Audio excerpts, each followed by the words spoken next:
Well, I'm glad you asked for my opinion, because that is purely what it will be. But was the third one NIV?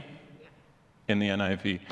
Well, that one is so easy that I'll just draw a box and say that we're talking about two completely different, it's like apples and oranges. This would be a Western manuscript, or Byzantine, or majority. That's the three ways that this majority manuscript family, the King James, New King James. In fact, the National Geographic just, don't forget your question, you three. Wait a minute. That is more than two, Pat. 1, 2, 3. Okay, just a second. I'll come right back to you, but I don't want to forget what I was saying. The National Geographic just ran a special on this very question. Any of you that get the National Geographic, that was the most remarkable thing I've ever seen. They did a 500th anniversary or the 400th anniversary of the King James, and they did this huge spreadsheet and showed exactly everything I'm telling you. This is the Eastern manuscript. It's also known as the critical text, and it's also known as the minority text. And this one was actually started in the times the 19th century.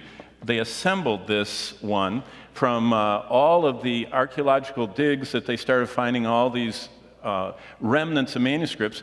This one basically is the family of it is what Luther used when he did his translation of the Bible. This is what Wycliffe used. This is what, all those early manuscripts, and it's also what became known as the received text, or the Textus Receptus.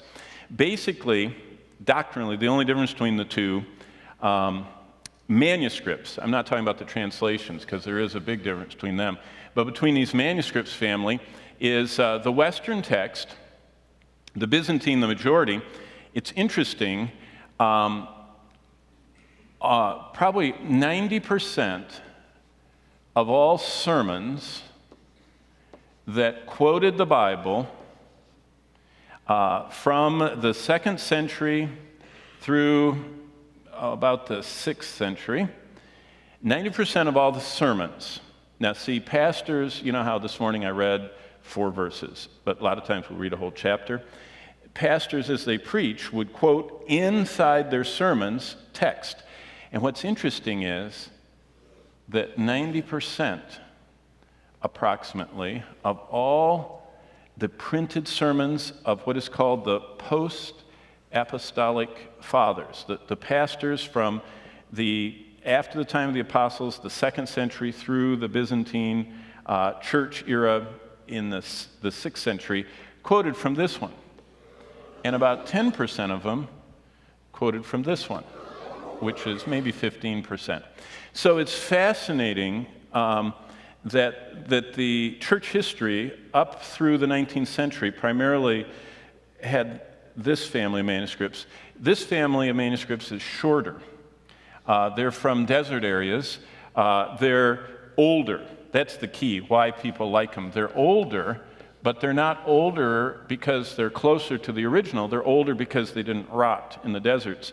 And these are newer because they were in Europe and areas where it rains and where bugs and mice and everything ruin stuff. So the King James, New King James is based on the Western Byzantine majority text. The NIV, though, is a translation, and that is a whole different realm. It's not a literal translation. So we'll go like that. It's not a literal translation. These are. So the danger with the NIV is that it has started drifting away from the premise of a literal translation. And these little blocks here are Greek words. And each, in a literal translation, you put an English word to stand above each Greek word.